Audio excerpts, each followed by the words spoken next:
Assalamualaikum warahmatullahi ta'ala wabarakatuh. Alhamdulillah, wassalatu wassalamu ala rasulillah Sayyidina Muhammadin wa ala alihi wa sahbihi wa man tabi'ahum bi ihsanin ila yaumiddin. Thumma amma ba'du. Qala Allah subhanahu wa ta'ala: wa ma yantiqu 'anil hawa in huwa illa wahyun yuha. Shadaqallahul azim. Itulah antara penyaksian Allah Ta'ala kepada Nabi sallallahu alaihi wasallam. Sesungguhnya Muhammad itu dia tidak bercakap dengan hawa nafsunya, melainkan ia adalah suatu wahyu yang diwahyukan oleh Allah Subhanahu wa ta'ala. Jadi hadirin dikasihi oleh Allah Subhanahu wa ta'ala, kita akan sambung hadis yang kita baca sebelum ini berkenaan dengan perjalanan kematian. An Barra bin Azib radhiyallahu anhu, kharajna ma'a Rasulillah sallallahu alaihi wasallam في جنازة رجل من الأنصار فانتهينا إلى القبر ولما يلحد فجلس رسول الله صلى الله عليه وسلم مستقبل القبلة وجلسنا حوله وكأن على رؤوسنا الطير وفي يده عود ينكت في الأرض فجعل ينظر إلى السماء وينظر إلى الأرض وجعل يرفع بصره ويخفضه ثلاثا فقال استعيذوا بالله من عذاب القبر مرتين أو ثلاثا اللهم إني أعوذ بك من عذاب القبر ثلاثا ثم قال إن العبد المؤمن إذا كان في انقطاع من الدنيا وإقبال من الآخرة نزل إليه ملائكة من السماء بيض الوجوه كأن وجوههم الشمس معهم كفن من أكفان الجنة وحنوط من حنوط الجنة حتى يجلسوا مد البصر منه مد البصر ثم يجيء ملك الموت حتى يجلس عند رأسه ثم يجيء ملك الموت عليه السلام حتى يجلس عند رأسه فيقول أيتها النفس الطيبة وفي رواية أيتها النفس المطمئنة اخرجي إلى مغفرة من الله ورضوان. Hadirin dikasihi oleh Allah Subhanahu wa taala, itulah matan hadis yang telah kita baca dalam perjumpaan yang lepas, di mana Rasulullah sallallahu alaihi wasallam kata Barra, kami pernah keluar bersama Rasulullah pada suatu ketika kepada satu jenazah seorang lelaki Ansar, sehinggalah kami sampai di kubur. Sebelum jenazah itu diletakkan di liang lahatnya, lalu Rasulullah sallallahu alaihi wasallam pun duduk menghadap ke arah kiblat, lalu kami pun duduk di sekeliling Nabi sallallahu alaihi wasallam. Ketika itu kami berasa macam ada burung di atas kepala kami, sedangkan di tangan Rasulullah sallallahu alaihi wasallam pula terdapat sebatang kayu. Lalu Rasulullah memukul-mukulnya di atas tanah dengan pukulan yang kecil. Kemudian Rasulullah mengangkat kepalanya ke langit, kemudian menundukkannya ke bumi. Lalu dia mengangkat matanya ke atas dan menurunkan pandangannya ke bawah. 3 kali Rasulullah berbuat demikian kemudian Rasulullah bersabda, kata Barra, pohonlah perlindungan Allah Ta'ala daripada azab kubur. Allahumma inni a'udzubika min azabil qabri. Itulah doa yang diajar kepada kita. Tuhan, jauhkanlah kami daripada azab kubur. Salasan, sebanyak 3 kali. Kemudian Rasulullah bersabda lagi, kata Barra, sesungguhnya seorang hamba yang beriman yakni yang melakukan amalan soleh, tidak termasuk dalam perkataan ini ialah fajir, kerana ada keterangan lain. Berarti Nabi menjelaskan kepada kita orang beriman ada 2 jenis. Satu yang betul-betul beriman sehingga melahirkan ibadah, yakni amalan soleh. Satu lagi beriman tetapi tidak menundukkan diri kepada Allah Ta'ala. Jadi pada kedua-dua ni ada peristiwa. Maka sekiranya seorang hamba yang beriman kepada Allah berada dalam keadaan meninggal dunia dan menuju ke hari akhirat, yakni diambang kematian, turun kepadanya malaikah, banyaknya malaikat daripada langit, kata Nabi sallallahu alaihi wasallam. Putih wajah mereka seperti matahari yang bercahaya. Mereka duduk di sekeliling orang yang nak mati itu, kata Nabi, sehingga sesayup-sayup mata memandang. Bersama malaikat ini pula dia membawa kain-kain kafan daripada kafan-kafan syurga, dan membawa keranda daripada keranda-keranda syurga. Kemudian datang pula malakul maut alaihi salam, sehingga ia duduk di bahagian kepala orang yang nak mati, kata Nabi sallallahu alaihi wasallam, yang mukmin ini. Lalu dia berkata, wahai jiwa yang baik, wahai jiwa yang tenang, keluarlah kamu kepada keampunan Allah Subhanahu wa taala dan juga keredaan Allah Subhanahu wa taala. Itu Nabi cerita sekerat situ, dan kita akan sambung malam ni. Baik tuan-tuan, perkataan malaikat maut. Summa yaqul, kata Nabi sallallahu alaihi wasallam, malaikat maut lepas dia duduk, yaqul, dia berkata, ayyatuhan nafsul mutmainnah ukhruji ila maghfiratin minallah. Keluarlah kamu kepada keampunan Allah Subhanahu wa taala. Malam ni kita, sebelum tengok sambungan hadis, mari kita patah balik semula. Setiap kali lepas kita sembahyang, biasa kita baca satu doa. Allahumma inna nas'aluka salamatan fid din wa afiyatan fil jasad wa ziyadatan fil ilm wa barakatan fil rizqi wa taubatan qabla al maut wa rahmatan indal maut wa maghfiratan ba'dal maut. Allahumma hawwin alaina fi sakaratil maut wan najata minan nar wal afwa indal hisab.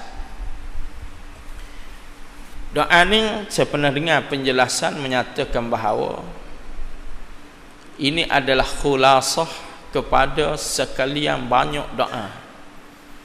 Doa-doa sama ada yang dibaca oleh Rasulullah sallallahu alaihi wasallam, dibaca oleh para sahabat, dibaca oleh tabi'in, tabi'in dan sekalian para ulama. Akhirnya ada di kalangan mereka meringkaskan, menyimpulkan kesemua maksud doa jadi pendek. Jadi kita orang Melayu hebatlah, doa dengan doa paling power sekali. Betul tak?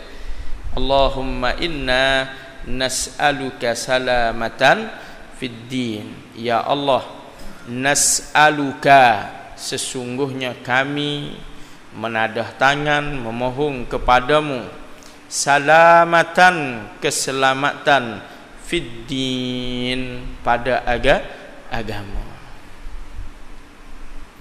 Besar ke kecil dah ni? Besar kecil dah tak? Besar tu tak? Tapi sebab apa dia ngundi dacing dia? Contoh. Nak sebut tuan-tuan. Kita doa dengan tu contoh lah, tu tak? Sebab musim tak habis kan? Musim petition tak habis lagi, boleh sebut lagi. Kan? Kita minta nas'aluka salamatan fid din, tapi apa kita buat untuk agama? Kerana Allah Ta'ala dia tidak mendatangkan kesejahteraan kepada kita dengan apa yang kita sebut sebagai mubasyaratan. Allah kata selamat, selamatlah ke, tidak gitu. Tetapi Allah menjadikan kita ini suatu taklif untuk membuang mudarat dan mencari kesejahteraan, keselamatan. Allah tak buat agama ni tertolong daripada awal, tak gitu. Allah uji kita, Allah mendatangkan musibah, lalu kita kena berusaha mengangkat musibah tersebut. Musibah tersebut adalah syaitan yang merosakkan pemikiran kita, merosakkan hati kita sehingga kita tak kenal Tuhan. Maka Allah uji kita dengan iblis, dengan syaitan ni, supaya diangkat musibah tersebut. Syaitan ni musibah. Jangan kita ingat belanggar kereta baru musibah. Musibah yang paling besar ialah tertipu dengan pujuk rayu syaitan. Sebab tu Allah sebut dalam Quran, innahu lakum aduwwum mubin. Alam a'had ilaikum ya bani Adam alla ta'budus syaitan innahu lakum aduwwum mubin. Surah Yasin. Surah Yasin kita baca sama. Sampai Allah sebut kecelakaan yang menimpa kita pada hari kiamat adalah kerana kita tak berjaya mengangkat musibah, sedangkan musibah itu telah diberitahu oleh Allah. Kat mana? Alam a'had ilaikum, bukankah kami telah memberi peringatan kepada kamu? Alla ta'budus syaitan, supaya kamu jangan menyembah syaitan. Innahu lakum aduwwum mubin. Kerana syaitan bagi kamu adalah musuh yang sangat nyata. Maka doa ni salah satu kita minta ialah nas'aluka, kami pohon kepadamu ya Allah, salamatan fid din, keselamatan pada agama. Jadi lagu mana selamat pada agama ni? Antaranya Allah buat suatu peraturan sebelum Allah memberi keselamatan pada negara, pada agama, kamu mesti berjihad. 13 tahun Nabi duduk Mekah, agama tak selamat. Ada hak mati, ada hak buta, ada hak lebang tubuh, ada hak kena cok dengan besi panah, kena hambak daripada negeri, kena rapah harta. Nak semayang pun tak boleh. Jumaat ni disyariatkan Mekah, tapi ditangguhkan pelaksanaannya. Tak boleh buat. Orang nak baca Quran kuat, turun ayat, Allah kata slow sikit. Allah sendiri ajar, perlahan sikit, jangan terlalu terlajak. Kan tuan-tuan hadirin dikasihi oleh Allah Subhanahu Wa Taala. Tak selamat agama. Nak baca Quran kuat, ada orang mari buru. Nak semayang di luar daripada rumah berjamaah, tak boleh. Sehingga solat Jumaat pertama kali dilakukan secara berjamaah ialah di Madinah. 13 tahun Allah menyuruh mereka berjihad. Lalu akhirnya setelah mereka berjaya melaksanakan jihad, Allah pun mendatangkan keselamatan kepada mereka, terutamanya agama mereka. Apabila Allah menyebut di dalam Quran dengan perkataan idza jaa nasrullahi wal fath, perkataan fatah, pembukaan, yakni Islam akan selamat, Islam akan jadi kuat, hak lain jadi rendah habis licin. Inna fatahna laka fatahan mubina, kata Allah. Inna fatahna laka fatham mubina. Ni berita-berita gembira. Bila berita ni mari? Selepas kita berusaha. Hari ni kita orang Melayu doa dengan doa ni, tapi kita tidak berusaha.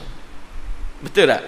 Kita tidak berusaha, tuan-tuan hadirin dikasihi oleh Allah Subhanahu wa taala.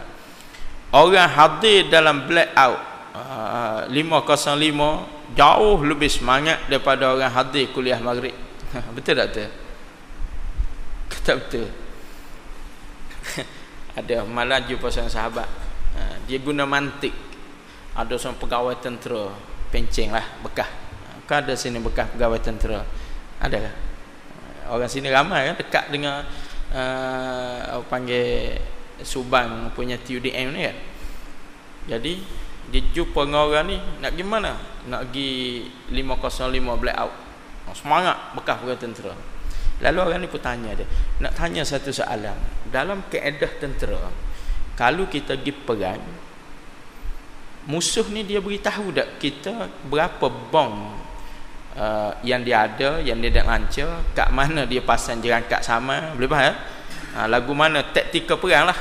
Dia pun jawab, "Hai, mana ada orang cerita semua tu adalah tipu daya perang." Boleh faham tak? Boleh faham? Patut ni tanya lagi, kalau kalah ajak perang mula ke tunggu balik buat kajian dulu? Dia pun kata, mana ada orang ajak perang kali kedua. Boleh faham tak? Kalah kena berundur dulu, kajilah apa sebab kalah, kat mana tewas, apa punca dia sebenar. Dia pun tanya. Askar ni jawab, serius jawab. Dia pun tanya, habis tu kenapa nak pergi 505? Dia diam. Senyap dia. Boleh faham tak? Kau tak faham juga. Sebab apa sungguh sangat nak pergi ni, kan? Dah tahu perang tu tipu daya. Artinya kalau kita kalah baru kita tahu kena tipu, sah kita bodoh. Tak? Boleh faham? Kalau kita sedar perang tu tipu daya dan kita kalah, orang nak panggil bodoh. Erti kita tewas kerana taktikal yang kurang cekap, ataupun orang lain ada kekuatan yang lebih hebat. Tapi kalau kalah baru khabar kena tipu, bodoh. Senyap dia, akhirnya dia terdiam. Cuma dia tak cerita terus pergi ataupun balik. Apa saya nak sebut, tuan-tuan, ialah apa yang kita pergi berhimpun tu, adakah dia untuk masa depan Islam?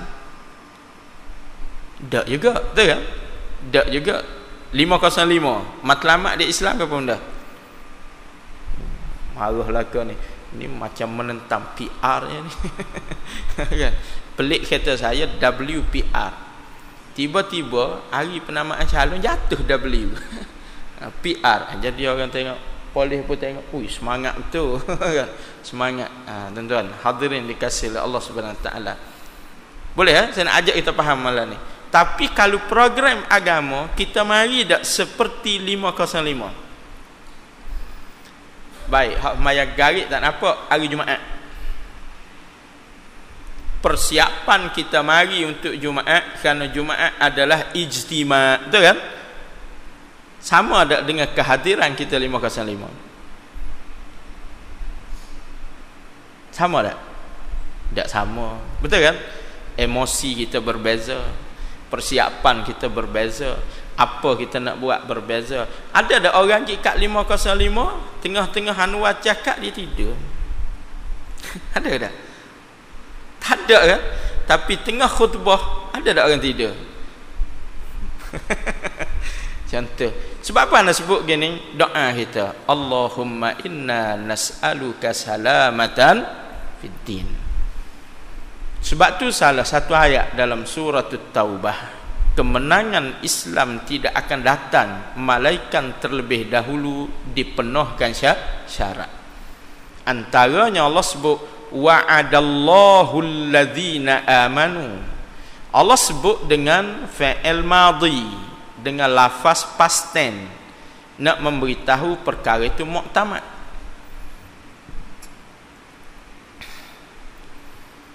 Kaedah bahasa Arab, apa yang muktamad? Janji Allah untuk kemenangan Islam. La yastakhlifannakum, Allah akan beri kekuasaan itu. Allah janji, Allah buat mari dengan wa'ada, tapi Allah sebut wa'adallahu alladhina amanu wa 'amilus solihat. Bukan janji itu kepada orang beriman saja, tapi janji itu kepada orang beriman yang melakukan amalan soleh, yang taat sepenuhnya kepada Allah Subhanahu wa taala. Kita kadang-kadang tak taat, tidak taat. Takbir aku buat, bila taat Allahu akbar. Apa gitu? Oh, dahi ada tengah. Boleh faham? Duk tengah takbir tu berasa tangan apa? Ada dahi duk tengah tu. Faham ke tak? Tak faham juga. Ni cerita. Maknanya kita tak sama. Syarat tu belum tiba. Beki hak ning insya-Allah nusrah itu datang. Ni Allah janji di dalam Quran. Para sahabat mereka adalah orang yang menyempurnakan janji-janji Allah Subhanahu wa taala. Baik. Maka doa kita besar, nas'aluka salamatan fiddin. Jadi janganlah minta barang-barang. Kita pergi semayang kadang-kadang kapung-kapung, masuk kawasan Felda, perumahan-perumahan, tu iman doa sambil lewa. Doa besar, doa sambil lewa. Allahumma inna nas'aluka salamatan fiddin. Berat. Betul tak kita tuan-tuan? Betul tak? Kalau kita pergi buat demonstrasi di depan kedutaan Iran, contohnya hari Jumaat lepas kan, kerana mereka menghantar tentera untuk sama-sama membantu Bashar al-Assad membunuh rakyat Syria. Ya, kalau kita pergi depan kedutaan itu sebut, kami ni mari nak tengok lagu mana kalau boleh buat. Jadi ya gitu. Hak tukang baca memorandum tu pergi depan tu boleh mikrofon, kami ni mari nak tengok dulu lagu mana. Boleh Allah panggil demo tak kata? Tak. Demo ni dia kena tunjuk apa yang dia nak, dia kena ada cara dia kena ada emosinya yang jelas. Maka doa mesti demikian, kerana Allah sebut dalam Quran doa mesti mempunyai 3 sifat. Antaranya Allah sebut, dan tuan-tuan baca semua pagi Jumaat, tatajafa junubuhum 'anil madaji'i yad'una rabbahum khaufan wa tama'a. Lepas ya? Mari dalam surah Al-A'raf, tadarru'an, selagi sifat. Khaufan, tama'a, tadarru'. Dia mesti ada 3 ni. 3 ni mesti ada. Sebab tu Nabi pernah sebut dalam hadis, siapa mendirikan semayang, kemudian semayangnya tidak ada 3 perkara. Apa 3 perkara ni? Tamaskunan. Boleh ya? Tamaskunan, yakni khusyuk. Wa tadarru'an, tadarru'. Tak ada. Dia semayang tapi tak ada khusyuk. Kemudian tidak ada tadarru'. Tadarru' ialah perasaan rendah diri. Dan juga khufyah, takut kepada Allah.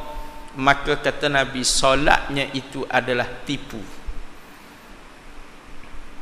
Artinya doa dia tidak akan dimakbulkan oleh Allah Subhanahu wa taala. Sebab as-salatu ad-du'a'u, solat itu adalah doa, solat itu adalah munajat. Maka kata Nabi, cara kita berdoa, bermunajat kepada Allah mesti ada khusyuk, mesti ada takut, mesti ada rendah diri. Sapanya berasa tadarru', gementar, kata Allah Ta'ala. Rupanya kita semayang subuh, kita baca Jumaat, tatajafa junubuhum 'anil madaji'i yad'una rabbahum khaufa wa tama'a. Betul kan? Kita baca gitu. Tiba-tiba habis rakaat kedua, imam pun rakaat, baca kunut, Allahumma hdina fi man hadait. Lah, saat ni baru dia baca syarat dalam rakaat pertama. Lepas bangkit daripada sujud sejadah kan, dia baca ayat tu, tiba-tiba dia kunut lembek pula dah. Kan? Lembek belah-belah nguat. Berat gitu. Jangan. Hari ni nak sebut hak ni dulu sebelum kita sambung hadis. Baik, doa ni besar, jadi jangan main-main. Doa biar comel. Allahumma inna nas'aluka salamatan fid din. Ya jelas. Barulah makmum pun belakang Oh, hak ni dia minta amin. Betul tak? Ni Rabbana senyap. Tiba-tiba makmum kata amin. Ya sudah. Gapo tu imam minta? Makmum dia jawab amin. Amin ni jawaban kepada doa dan dia juga merupakan doa. Amin ialah Allahumma stajib lana. Tuhan, mustajabkanlah apa yang kami pohon ini. Soalnya tahu tak gapo? Tak tahu dah. Tu imam Rabbana saja tu kan. Rabbana tu senyap. Tak apa jelas. Minta maaf cerita minggu lepas sesemayang di satu tempat. Allah tu imam laju.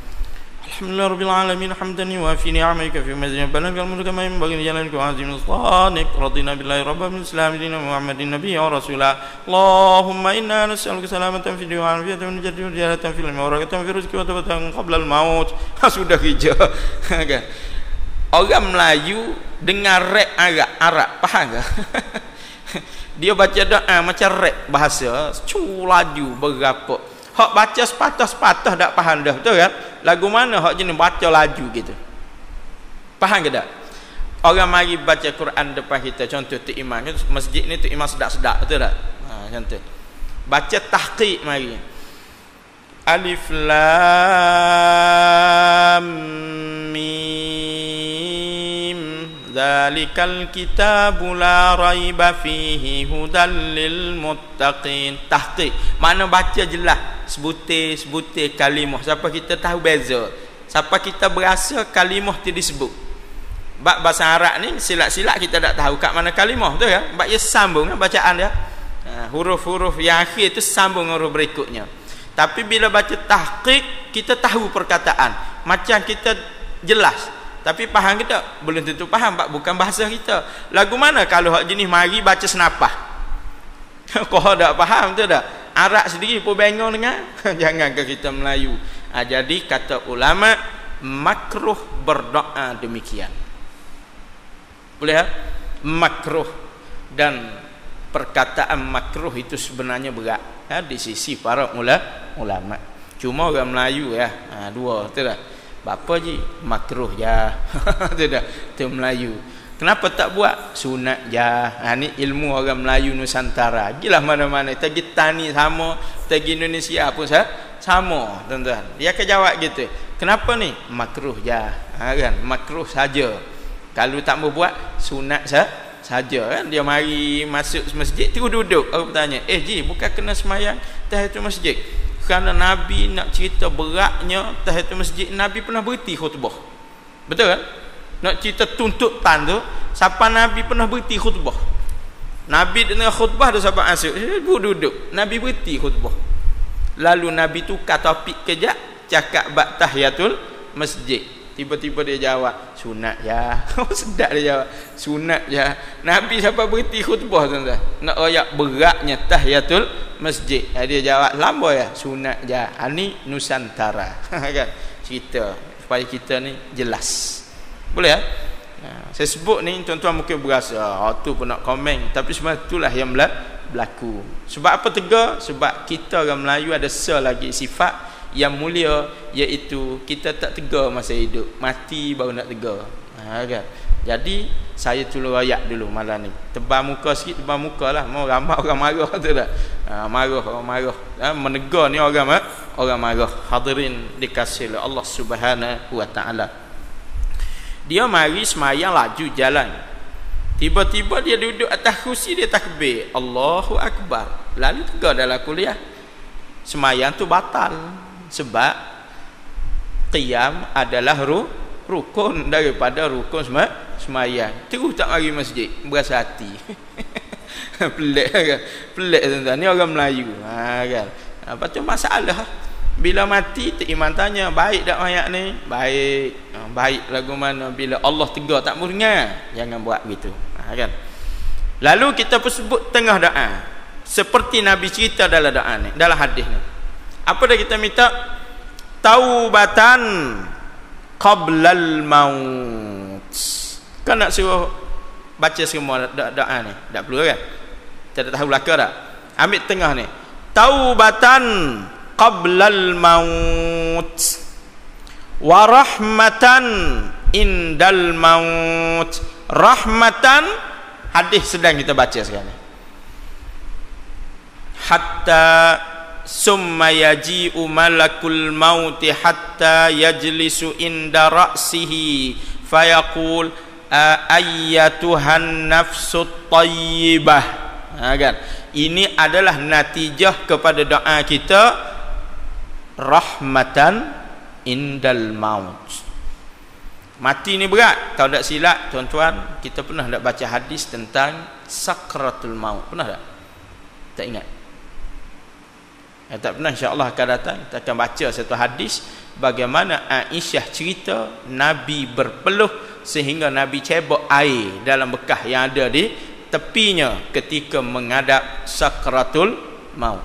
Dan saat itulah Nabi berdoa dengan satu doa yang hari ni sepatutnya kita baca semua doa tu sebelum kita mati. Takut dekat-dekat nak mati kita ni tak khabar tu kan.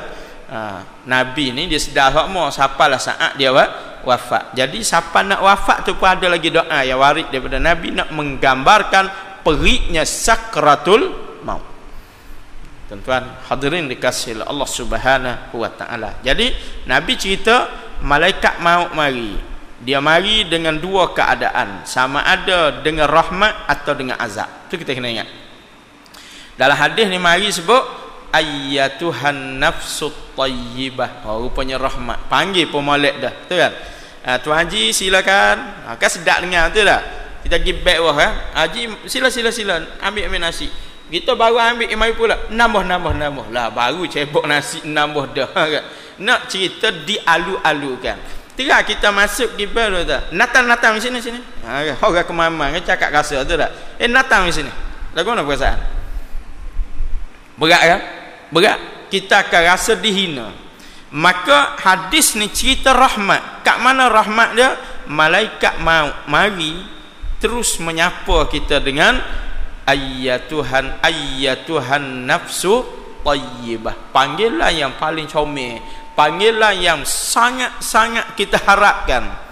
Kerana Allah cerita dah dalam Quran, ya ayyatuhan nafsul mutmainnah irji'i ila rabbiki radiyatan mardiyah.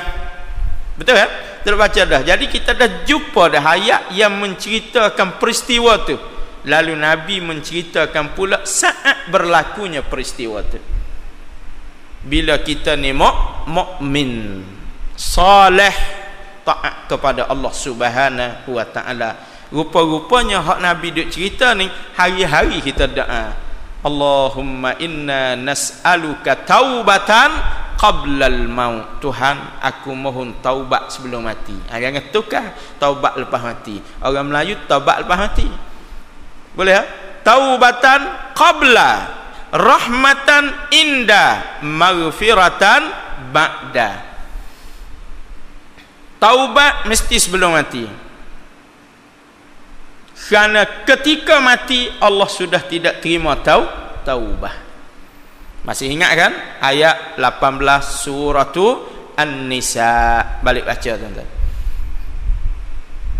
Rahmatan indah. Kita nak rahmat masa mati. Kenapa nak rahmat? Sebab Nabi kata mati itu ada sakrah, ada kepayahan. Dan Quran cerita sehingga berlaku terangkat belakang payahnya mati. Kenapa terangkat belakang? Allah sebut kerana ditampar oleh malaikat azab disebabkan kekufurannya kepada Allah Subhanahu Wa Taala. Jadi kita kena berdoa jangan ada tanda ni masa kita mati. Tanda apa? Belakang kita terangkat. Wal iyadzubillah. Ni disebut oleh Allah dalam Quran. InsyaAllah kita akan sampai nanti penerangannya. Tuan-tuan hadirin dikasihi Allah Ta'ala sekalian. Jadi payahnya mati, maka kita minta rahmatan indal maut. Kita orang Melayu rahmat ni kalau anak balik belaka, betul tak? Nak balik belaka. Dah apa dak semayang lagi ni? Dak mandi lagi ni mayat ni. Kita siapa aku 12 dah, betul tak? Bapa tak mandi lagi. Bukan mati pukul 1 malam tadi. Allah, 2 orang dia tak balik anak. Tunggu anak kelik. Dah bapa tunggu anak tu kelik nak mandi mayat. Tak pandai. Boleh faham? Nak kafan dak pandai, suruh cari kapur baru pun tukar. Dak reti. Abi apa tunggu? Tabiat. Kalau anak kelik berasa masuk syurga ayah. Masalah tuan-tuan. Hadirin dikasihi Allah Subhanahu Wa Taala. Berat. Malam tadi saya jumpa dengan Bob Lukman. Ada seorang sahabat tanya dia, kerana ada grup artis ni dia ada satu fahaman Sufism. Ada. Kalau tuan-tuan dengar lagu bertemakan sufi, aja dengar kan? Mungkin tuan-tuan boleh tangkap siapa dia. Tapi tak semayang. Masalah puasa tapi tak semayang. Dahsyat kan? Dia punya amalan tinggi makam. Satu hari salah seorang daripada mereka ni kematian isteri. Lalu bola mata dia gilah. Dia pergi, dia baca Yasin, tapi tak ada sahabat baca Yasin. Lalu dia pun tengok seorang tok guru mari, dia kenal. Boleh faham? Tuan dah agak cetang, tapi tok guru rupanya situ. Dia mari lagu mana tu? Dia pergi kat mayat tu, dia cocok. Dia tekan pipi, tekan dahi, ahli syurga. Kelah. Oh, kalau kita ada macam apa JPJ buat inspection kereta tu dah pergi cuek luluh boleh faham? Dia mari tekan ahli syurga. Baru makin kejut tengok power pokok ni. Dia cerita kan pengalaman dia dulu. Boleh faham tak? Dahsyat. Malam esok buat tahlil. Siapa mari hak tekan kepala tahlil? Alamak, dia kenal juga bapak Samseng kepala tahlil. Kelah. Sebab apa? Dia satu grup. Boleh faham? Ada fahaman. Ini masalah dalam masyarakat kita. Hadirin dikasihi Allah Subhanahu Wa Taala. Mereka ada satu pembawakan yang sangat pelik, yang sangat ganjil, terkeluar daripada apa yang Nabi sebut. Nabi tengok orang mati tak boleh cuek-cuek. Oh, ahli syurga tak boleh. Malaikat yang diwahyukan oleh Allah Subhanahu Wa Taala. Ada beberapa orang yang Nabi sebut, antaranya kisah di dalam surah Al-Hujurat ada, tapi setelah diberitahu oleh Allah Subhanahu Wa Taala bila turun ayat ya ayyuhalladzina amanu la tarfa'u aswatakum fawqa sautin nabi wa la tajharu lahu kajahrikum macam mana ayat tu? Kajahri ba'dikum ba'da. Tahu kan? Allah sebut. Bila turun ayat ni, seorang sahabat, saya tukar nama dia, Qis bin, nama dia Qis. Sahabat ni bila turun ayat ni dia lari. Bila Nabi baca, dia lari kelik. Dia kunci pintu rumah, tak jumpa orang. Siapa Nabi minta sahabat pergi cari, sebab dia ni otai masjid. Dua ayat Quran turun, dua kisah dalam surah sama tentang dia. Kan? Sebab dia ni otai besar di masjid Nabi sallallahu alaihi wasallam. Lalu bila Nabi jumpa, tanya, "Apa?" Dia pun ayat. Bila turun ayat tadi, aku berasa Allah akan humban aku dalam api neraka. Allah. Sebab apa dia berasa gitu? Kerana turun ayat, wahai orang beriman, jangan kamu cakap dengan suara kuat di depan Nabi. Sedangkan Qis ini seorang yang suara dia macam speaker ni. Boleh faham tak? Terkenal di kalangan sahabat. Kalau dia cakap bergepar suara. Hanya suara kuat. Dia berasa ayat tu turun ke dia, dia klik kunci pintu rumah, bertaubat kerana dia bimbang dia adalah ahli neraka. Kerana ayat tu dituju ayat surah antahbata a'malakum wa antum la tash'urun. Perbuatan meninggikan suara itu di hadapan Nabi boleh membatalkan amalan kamu dalam keadaan kamu tidak sedar, menyebabkan dia berasa dia akan dihumban oleh Allah ke dalam api neraka. Kita tak ada sedaran baca ayat neraka pun relax. Tidak, relax. Sebuah masjid saya mengajar. Ini Melayu, cerita Melayu. Ayat Allah sebut wala yadkhulul jannata hatta yalijal jamalu fi sammil khiyat. Marahnya Allah pada sejenis manusia yang buat dua sifat, dua perbuatan, sombong, takabbur dan engkar ke atas ayat Allah. Allah kata orang ni tak layak masuk syurga sehinggalah unta boleh masuk lubang jarum. Maknanya mustahil. Ada saya dia panggil ni, ya kat tangan. Kejut tengah-tengah ngajar kat tangan. Pula tak faham. Dia kata, "Boleh ustaz bila mana jarum tu besar." Tuan-tuan, kita rasa macam nak gandeng dengan spekar, gitu tak? Lebih tolong pada Abu Lahab.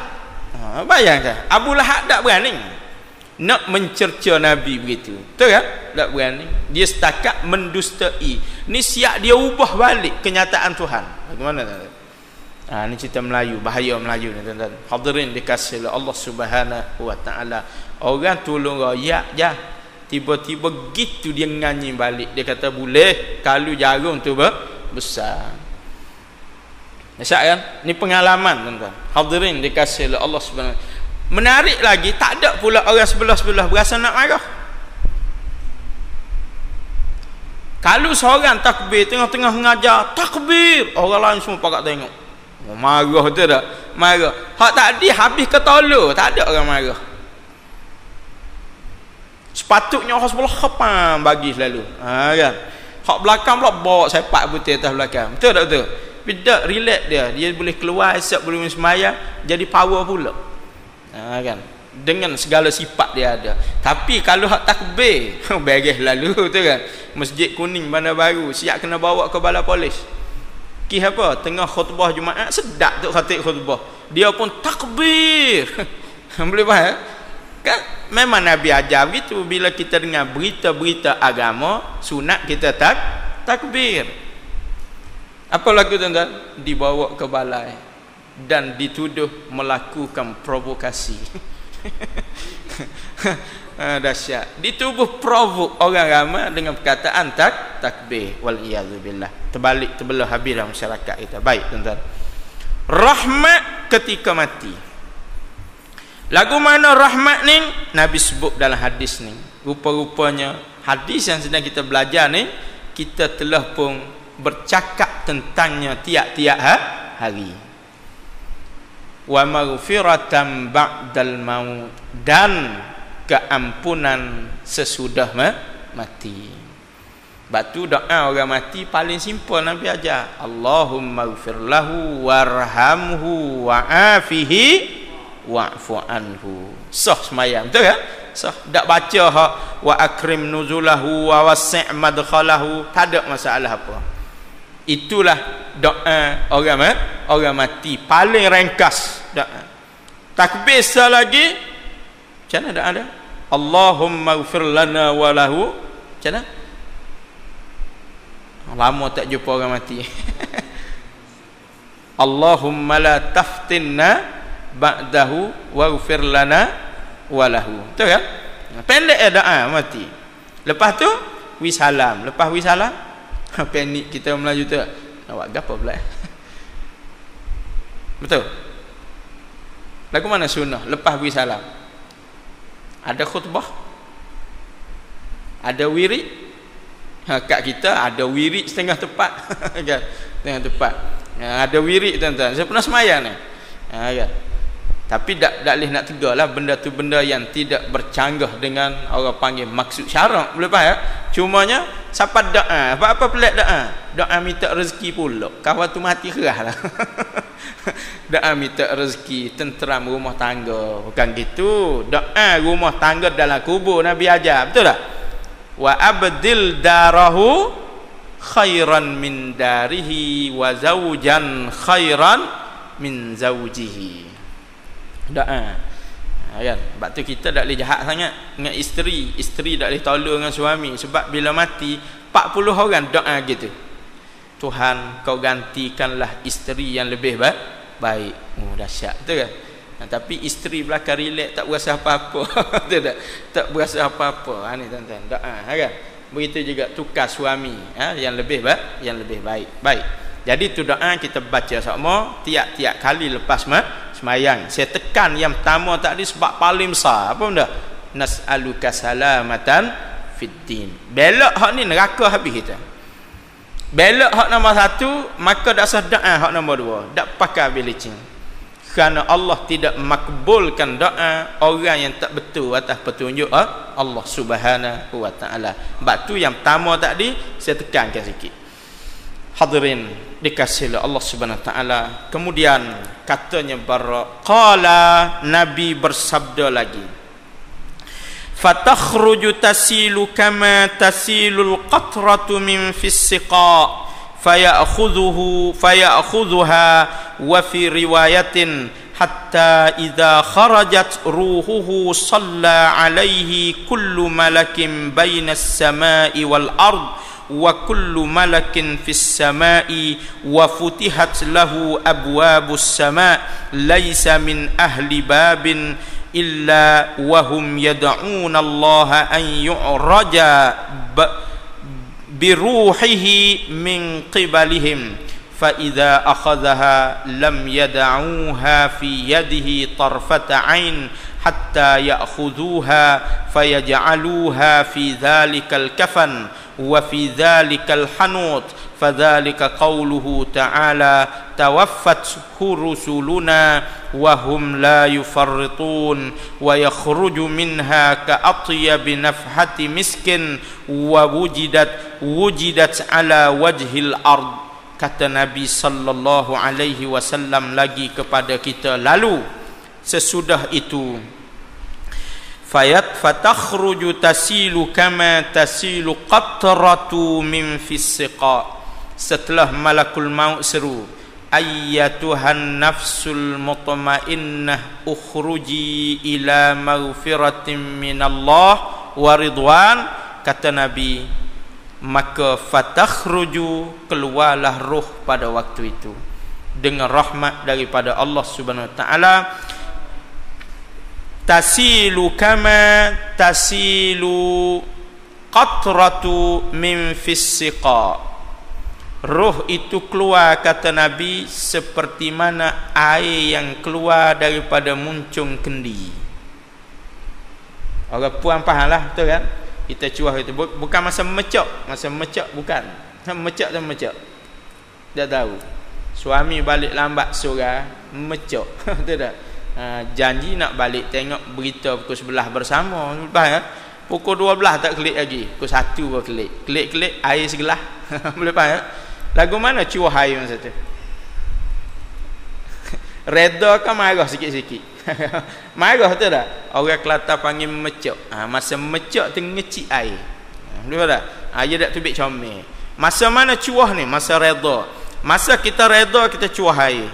Air tu keluar paling tenang. Nabi ibaratkan begitulah keluarnya ruh seorang hamba yang taat kepada Allah dengan penuh rahmat.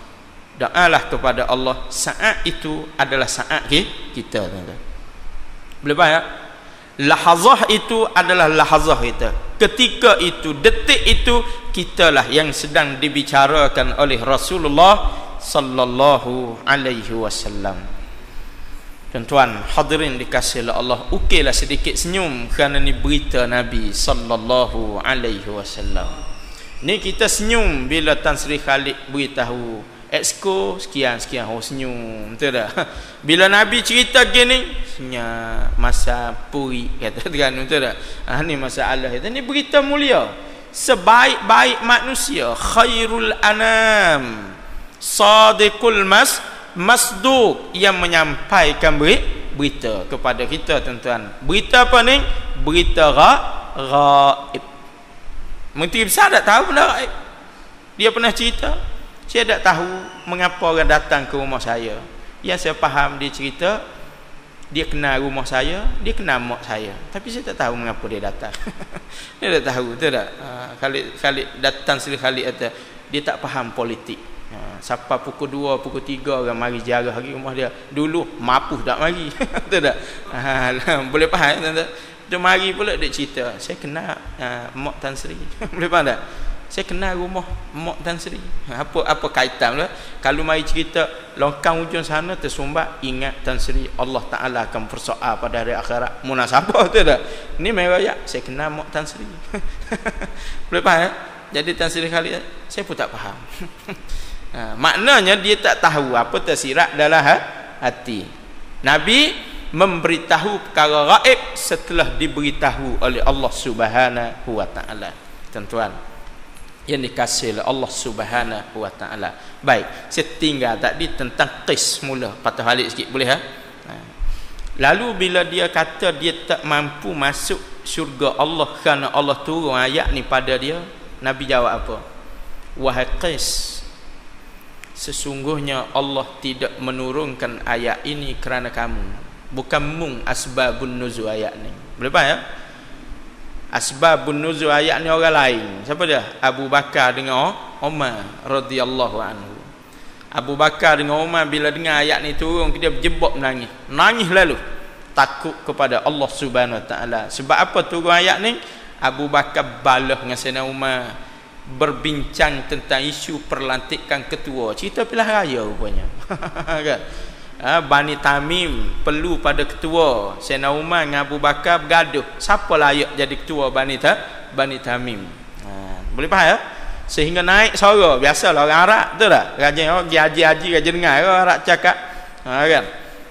Bila naik suara turun ayat ni, kalau ada Nabi jangan angkat suara, Allah boleh batal amalan kamu. Sehingga ulama istimbat, bila kita dengar Quran, bila kita dengar hadis, jangan kita membantah, kerana perbuatan itu telah diturunkan ayat, kerana muamalat Nabi hidup sama dengan muamalat Nabi wafat. Hadirin dikasihi oleh Allah Subhanahu wa taala. Lalu Nabi kata ke Qais tadi, Allah tak turun pada kamu ayat ni, tetapi kamu akan mati. Nabi sebut, betul lah tu, betul tak? Semua orang mati, memang power. Kalau kita pergi jumpa Haji akan mati. Dia kejut sekejap tu tak? Padahal benda tu semua orang tahu akan mati. Boleh faham? Kadang-kadang gitulah kita jadi orang tu jadi hebat selalu. Kan? Satu hari tuan-tuan nak cerita, ada seorang dia mari, adik ipar saya nak kahwin, tunai. Lama-lama hok mari ni orang Kancung Darat, Jawa lah maknanya. Ada seorang ni dia muda lagi dalam 50-an, pakai jubah, kepiah. Saya tengok dia pelik sikit. Siapa kita tanya, ada seorang dia tak nampak sikit tanya. Siapa dia cerita gini-gini, dia ni nikah dua, dia cerita habis. Kan? Siapa ambil peluang duduk kat dia. Lepas tu bila duduk kat dia pula, dia dapat tahu saya seorang ustaz, dia pun cakap Arab. Kan? Rupa-rupanya dia firefighter, bomba, tapi kerja dengan ayah Osama bin Laden. Tu projek apa dulu? Kerpan. Ingat kan? Jadi dia biasa berinteraksi dengan Arab. Dia boleh lah cakap Arab walaupun tak berapa nak teratur. Kan? Nahu tak apa nak betul, tak rasa lah boleh. Siapa tebuk? Oh, abang pandai cakap Arab. Abang ni kahwin dua. Dia berhenti. Patutlah daripada tadi saya tengok ustaz ni memang hebat. Dandan dia. Ohnya lambung tinggi dia lambung. Habis macam kita ni wali besar tu tak? Padahal sepupu dia cerita tadi yang nikah dua, hak bini pertama duk mana, anak berapa orang. Kan? Ini cerita manusia. Boleh faham? Hadirin dikasihi oleh Allah Subhanahu wa taala. Baik. Jadi Nabi raya, kamu akan mati dan kamu akan mati syahid.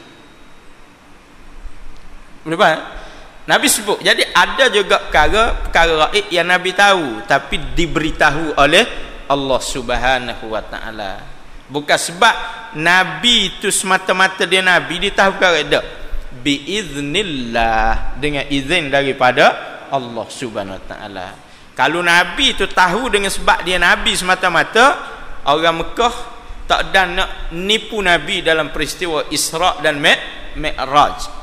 Tiba-tiba orang Mekah dan mikir soalan, betul tak? Muhammad kalau betul pergi ke Masjidil Aqsa, lagu mana pintu dia? Betul kan? Ini peristiwa.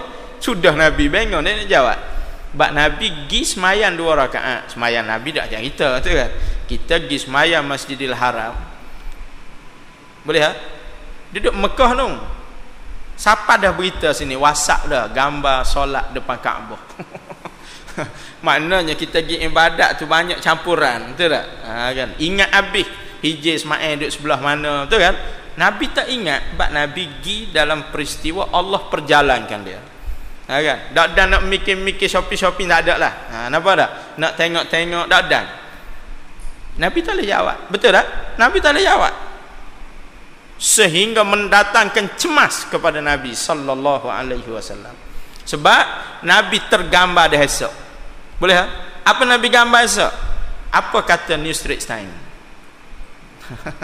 Boleh faham? Apa kata Sinar Harian? Apa kata Utusan? Apa kata Berita Harian? Sebab Nabi kelik-kelik buat press statement dengan buat-buat ni dulu Mekah. Betul tak betul? Nabi tak jumpa Abu Bakar dulu. Nabi jumpa orang Mekah dulu. Hak tak percaya dah. Menyebabkan Nabi berdiri di atas hijir Ismail. Kita pergi Mekah jumpa hijir kan? Tapi kita tak cara ke peristiwa Isra' Mi'raj ni, betul tak? Cara kita tak peduli, yang penting peluk. Peluk cium. Sebab apa? Tabarrukan, mengambil berkat. Kan? Kita tengok dia pergi PWTC, dia cium juga arca, panggil apa tu? Boneka tu tak? Serupa standard boneka PWTC dengan hijir Ismail. Faham tak maksud ni? Tak faham.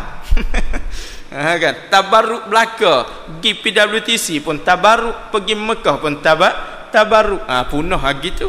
Boleh faham? Punah tuan-tuan, rosak.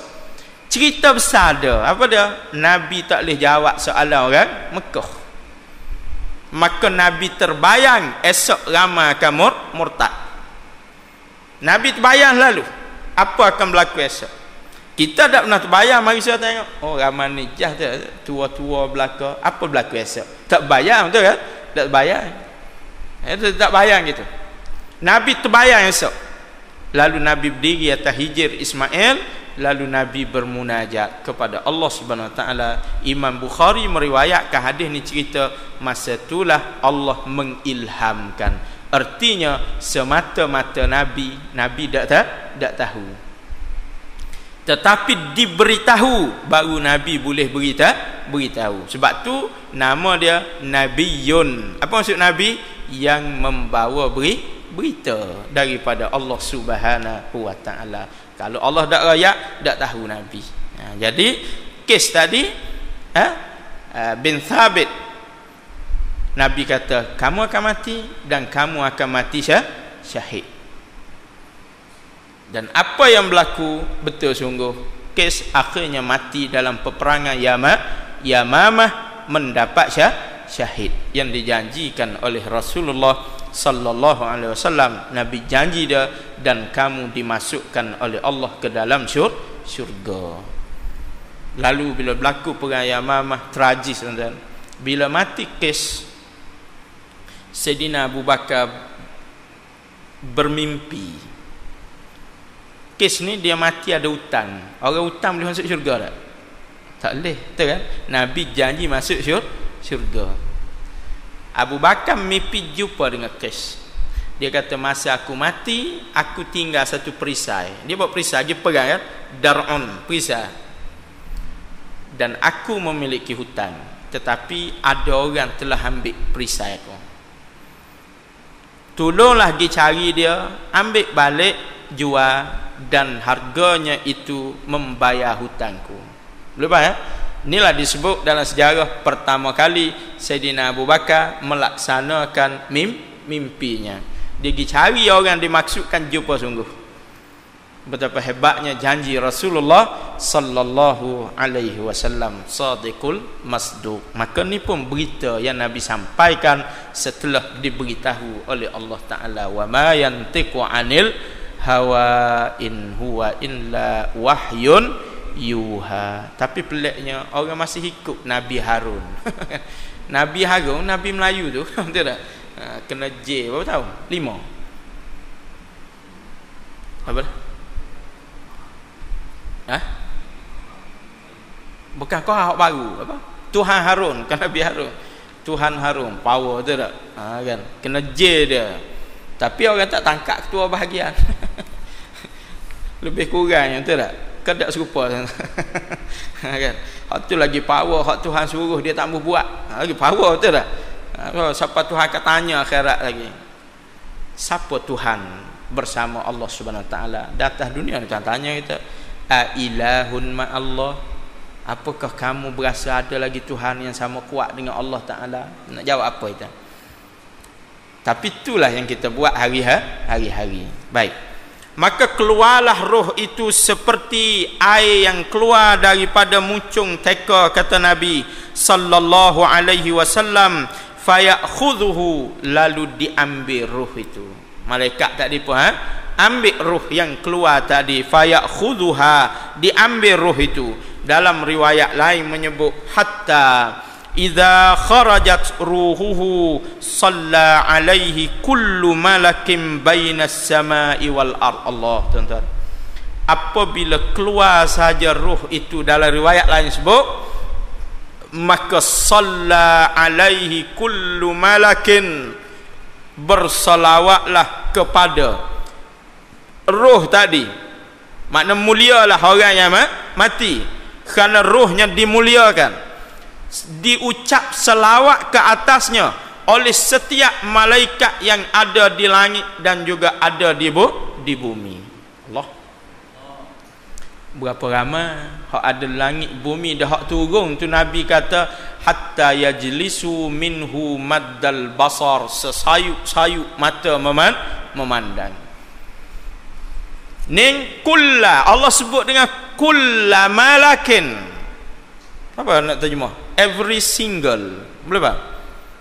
Setiap malaikat hak ada berselawat kepada Nabi, kepada ruh yang keluar tadi dengan sebab mukmin, saleh, taat kepada Allah Subhanahu wa taala. Yang ada di antara langit dan bumi, wa kullu malakin fis sama, dan setiap malaikat yang berada di langit, wa futihat lahu abwabus sama, dan semasa itu dibukakan kepadanya pintu langit, laisa min ahli babin illa wahum yad'una Allah an yu'raja bi ruhihi min qibalihim.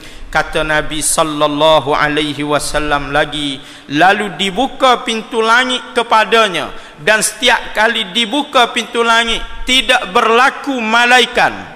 Setiap yang ada di langit itu berebut-rebut untuk mengusung rohnya untuk bawa naik menghadap Allah Subhanahu wa taala. Allah, tuan-tuan hadirin dikasihi oleh Allah Subhanahu wa taala. Sebab tu para ulama sebut jangan takut untuk mati keseorangan setelah kita tahu kita beriman kepada Allah Subhanahu wa taala. Faham ni? Jangan takut untuk mati keseorangan. Sebab tu seorang sahabat yang hebat, Abu Talhah radhiyallahu anhu. Abu Talhah, siapa kali ni orang tak tahu kubur dia mana? Abu Talhah kenal? Tak kenal Abu Talhah, betul kan? Tak kenal kita Abu Talhah. Tak kenal? Syafi'i afdal? Kenal tidak? Abu Talhah Zaid bin Sahlin radhiyallahu anhu, sahabat Ansar, 7 orang awal yang dilantik menjadi naqib di Madinah sebelum Nabi berhijrah ke Madinah Al-Munawwarah. Orang yang terlibat buat kali pertama dan kedua dalam perjanjian Aqabah Al-Ula dan Thaniyah. Suami siapa ni Abu Talhah, puan-puan? Tak kenal tak? Tak kenal? Jangan dengar berita tu tak. Kita sibuk dengan Rusmah Mansur. Hak tu sibuk dalam kepala kita tu tak. Syahrizad tu kan? Dalam kepala kita kan. Tak kenal jadi. Iaitu suami kepada Ummu Sulaim, Rumaisa bintu Milhan. Malam tadi saya pergi masjid, jumpa seorang, jumpa anak kecil perempuan baru beranak berapa bulan. Nama apa ni? Rumaisa. Ada orang Melayu pun nama gitu. Kan? Rumaisa bintu Milhan. Ini adalah isteri kepada Abu Talhah, wanita yang mana suami dia mengamuk di atas kesalahannya, lalu Nabi membenarkan tindakannya benar. Gapo tuan-tuan Ummu Sulaim buat? Agak-agak hebat ni, muslimat kena dengar cerita ni. Satu hari Abu Talhah dia keluar rumah, dia ada anak kecil. Dia pesan, jaga anak saya molek. Kan? Suami yang baik pesan ke isteri, jaga anak saya molek, betul tak? Hari ni lagu mana? Makcik jaga anak saya baik-baik. Betul kan?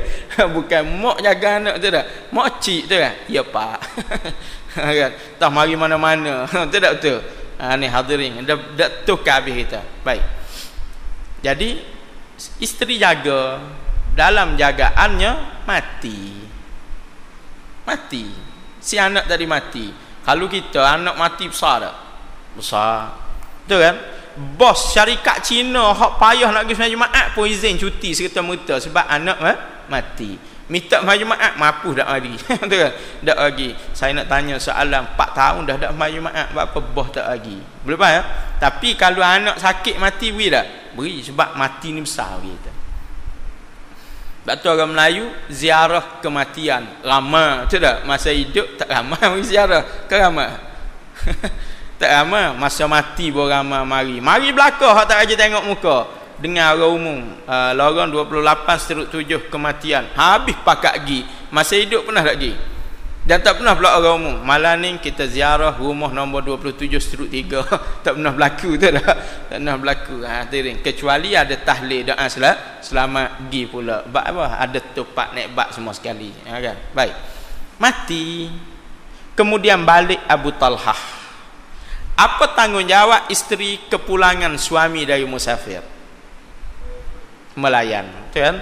Perkataan paling lunak, kan? Melayan. Maka Abu Talhah tanya lu soalan amanah. Dia balik dia tanya, anak saya lagu mana? Oh, hebat suami. Ni orang panggil suami ahli syurga. Kita dak ada tanya tu dah. Tanya nasi siap dah. Hak tu hak biasa, betul kan? Bila dia tanya, Ummu Sulaim jawab apa, perempuan? Dia jawab, anakmu sedang berehat. Bijak jawapan dia. Jadi tenang Abu Talhah. Bila tenang, maka berlakulah mubasyarah yang disebut sebagai suami isteri. Selesai semua sekali, Ummu Sulaim tanya, Abu Talhah nak tanya satu soalan. Kalau orang beri satu benda pada kamu, kemudian dia ambil balik, kamu marah tak? Abu Talhah tetap marah. Abu Talhah terkenal lah pemurah, boleh faham? Jadi dia kata tak marah kalau orang beri benda kemudian ambil balik. Lagi satu, dia taikumsah di Madinah. Betul kan? Taikumsah Abu Talhah, tuan-tuan. Dia semayang dalam kebun, burung mari cocek-cocek kukuk, burung comel warna hijau. Ke burung biru. Warna hijau burung tu. Ni ada dalam riwayat. Paruh merah, kaki kuning. Comel burung. Dia nampak, dia kata, lam adri kam raka'atan usalli. Aku tak ingat berapa rakaat aku semayang. Hebat. Gara-gara burung warna hijau tadi. Mungkin Putrajaya kot dalam kepala. Dia tidak ingat aku semayang berapa. Menyebabkan dia pun buat keputusan semula. Dan semayang kita buat keputusan kan.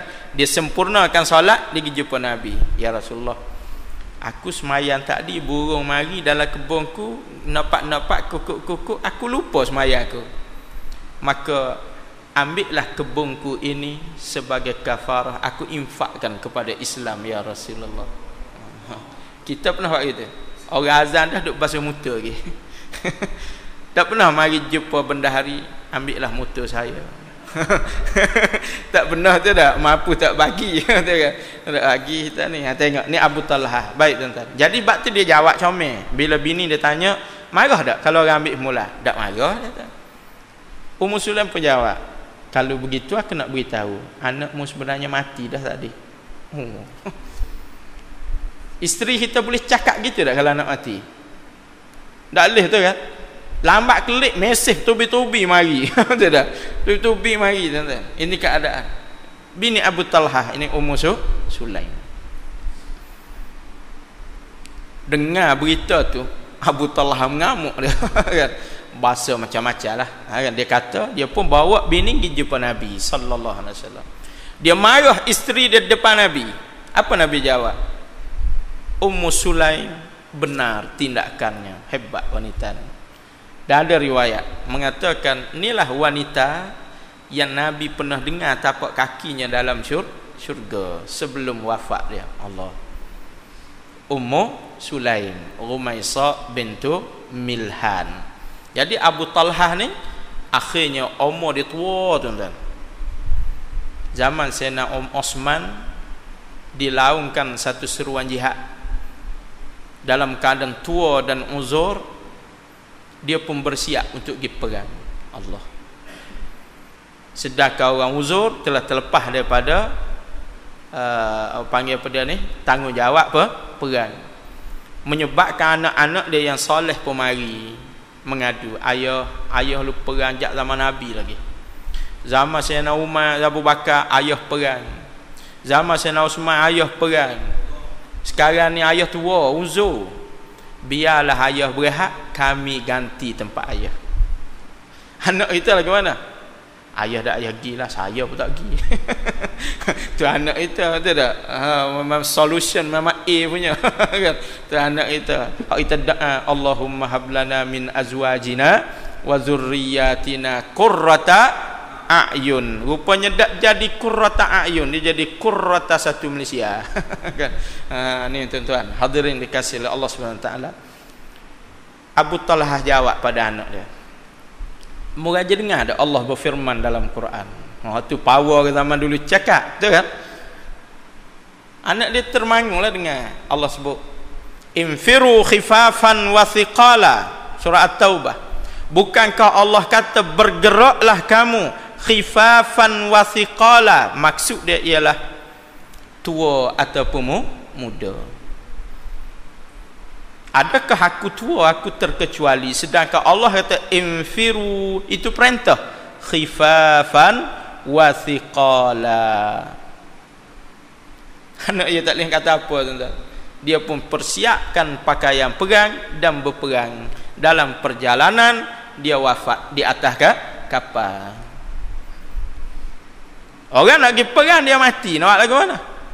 Dalam riwayat sebut 7 hari orang cari tempat untuk kebumikan jenazah dia, tak jumpa. Dan 7 hari itu mayat dia berbau wangi dan tidak disentuh sebarang kesan kematian. Tahu kan, orang kalau mati 3 hari kulit lain, betul tak? Ini riwayat sebut. Dan mereka pun mengebumikan, ada sebut berhenti pula, ada sebut dibuang ke laut, seperti Osama bin Laden. Kan? Lalu ulama pula kematian Abu Talhah sebagai contoh, mati tidak berpusara, tetapi dia telah mendapat janji Allah Subhanahu Wa Taala, iaitu husnul khatimah. Maka sebab tu kita jangan berasa takut untuk mati keseorangan. Boleh faham? Bak orang akan ugut kita, jangan main, betul tak? Payah, betul kan? Payah tu jangan takut. Walaupun tak ada manusia yang boleh memuji kita, apabila Allah memuji kita, maka kita mulia. Itu kita baca dalam kunut, innahu la yazillu man walai. Tidak akan hina lagi seseorang apabila Allah telah mengangkatnya. Wala ya'izzu man adai. Tidak akan mulia lagi seseorang apabila Allah telah gazetkan dia sebagai musuh Allah Subhanahu Wa Taala. Allah baca semua hari-hari, tuan-tuan hadirin dikasihi oleh Allah Subhanahu Wa Taala. Lalu Nabi kata diangkut mayat rohnya itu ke langit, selawat malaikat antara langit dan bumi, selawat malaikat yang duduk langit, dan dibuka pintu langit, berebut pula malaikat nak usung mayatnya. Allah jadi selebriti dia. Kenapa? Abdan mukmin, kerana dia mati dalam keadaan hamba yang benar-benar beriman kepada Allah Subhanahu Wa Taala. Tuan-tuan, inilah sepatutnya kita harapkan. Buka banyak sekarang ni orang rakam gambar pejuang-pejuang Hamas di Palestin, betul kan? Pejuang-pejuang Chechen. Saya tengok 1-2 video klip yang saya rasa sampai kali ni nak benda tu, tapi tak tahu jadi ke tak. Ada seorang ditembak daripada perut tembus ke belakang. Masuk waktu semayang, dia semayang. Sahabat-sahabat dia minta dia duduk atau baring, dia tak ambuh. Dia semayang sambil berdiri. Peluru tembus perut, tubik belakang, tuan-tuan. Kita berlari mari, tu tak? Ambil kursi duduk. Allahu Akbar. Lagu mana kita nak mendapat syurga Firdaus? kemudian habis sembahyang dia pun mati sebagai syahid. Allah.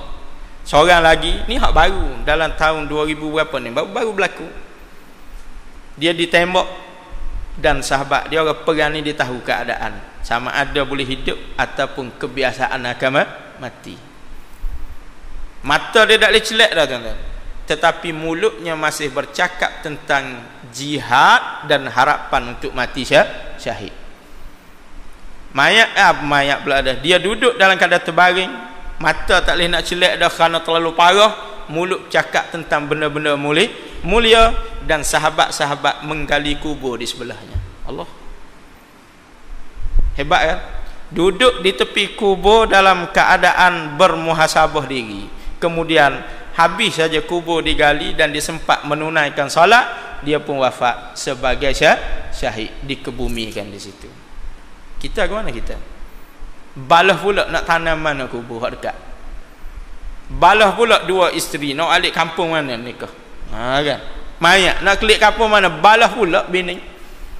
Hadirin dikasihi oleh Allah Subhanahu wa taala. Inilah yang dikatakan sebagai husnul khatimah. Nabi sebut rupanya kalau kita boleh kata perkata selebriti itu sangat popular di kalangan malaikat, orang yang mati sebagai mukmin sampai berebut mereka nak usung roh tadi yang dikafankan di dalam kafan syurga, yang diletakkan di dalam keranda daripada syurga, yang Nabi sebut di awal hadis membawa kafan daripada kafan syurga untuk mereka bawa naik menghadap Allah Subhanahu wa taala. Insya-Allah kita akan sambung lagi dalam perjumpaan akan datang dengan izin daripada Allah Subhanahu wa taala, baru suku daripada hadis Rasulullah sallallahu alaihi wasallam yang berbicara tentang peristiwa kematian yang semua kita akan menghadapinya.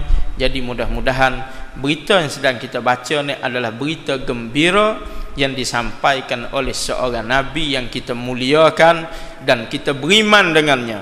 Kalau kita tidak yakin kepadanya maka menjadi masalah. Maka kita yakin kepadanya, dia adalah seorang nabi yang kita sebut semua dalam doa, radina billahi rabba wa bil islami dina wa bi muhammadin nabiyyan wa rasula. Maka dialah sekarang ni yang sedang bercakap kepada kita dengan berita daripada Allah apa yang akan berlaku di samping kematian kita, yang kita ni hanya boleh beritahu mati kemalangan, mati tua, mati sakit lelah, mati seteruk. Rupanya di sebalik perkataan itu ada peristiwa yang sangat panjang berlaku, dan kita sedang baca berita-berita baik, berita-berita mulia, iaitu husnul khatimah yang disebut oleh Rasulullah sallallahu alaihi wasallam. Mudah-mudahan kita dipertemukan oleh Allah dengan saat ini dan dimuliakan oleh Allah Subhanahu wa taala sehingga ruh kita ditempatkan di tempat yang sepatutnya di sisi Allah Subhanahu wa taala, kemudian dibangkitkan pada hari kiamat sebagai hamba yang terlepas daripada azab-azab yang dijanjikan oleh Allah kepada orang-orang yang kafir di dalam neraka Jahannam. Barakallahu li wa lakum fil Qur'anil azim wa nafa'ani wa iyyakum bima fihi minal ayati wadh-dhikril hakim wa taqabbala minni wa minkum tilawatah innahu huwas samiul alim. Aqul qawli hadza wa astaghfirullah li wa lakum. Wassalamu alaikum warahmatullahi wabarakatuh.